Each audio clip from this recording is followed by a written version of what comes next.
Staying on the gridiron, Italian Football League, Milano coming off the loss, taking on the rebranded Lazio Marines. Picking up the second quarter after a Lazio field goal. Milano's Hamish McClure, a strike to Nicolo Polveseni, 7-3 at the half.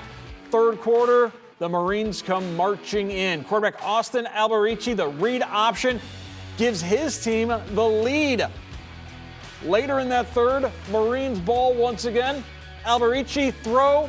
It's sideways, ruled a fumble on the field. Ivan Banfi scoops it up and charges ahead for the Rhinos. Don't get in front of an angry Rhino.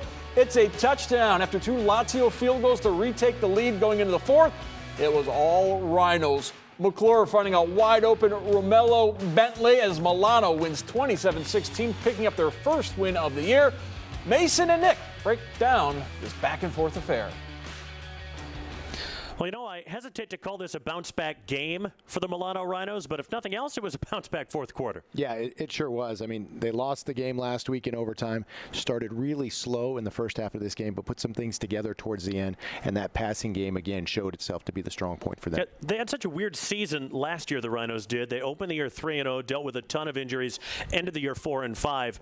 This year, if they can stay healthy and if they can play more disciplined football than they have in the first two games, they could be a force to be reckoned with, but too many silly penalties. We had remarked in the first half in particular, it felt like they couldn't get out of their own way. Yeah, I mean, and you mentioned it, you feel like they have all the pieces. They have the wide receivers, they have the running backs, they have a great defensive coach.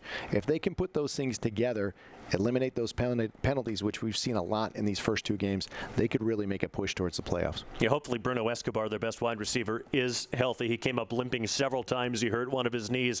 You hope that he is good to go, especially because they've got 6 games the first 7 weeks of the season, which is uncommon in the IFL. On the flip side, you look at this Lazio team. They are clearly better than last year in some respects. The offense maybe isn't as complete. The defense is much better, but all the same, it kind of feels like it's going to be an uphill climb. They are really struggling with numbers right now. Yeah, you get that feeling, and you feel like this was a missed opportunity for them. They had an opportunity really to capitalize on some mistakes and some penalties by the Rhinos. Couldn't do it, and then the Rhinos were able to get back into the game and push ahead in the fourth quarter. A crucial win for the Milano Rhinos after the heartbreak of last week in the Kickoff Classic. Back to you.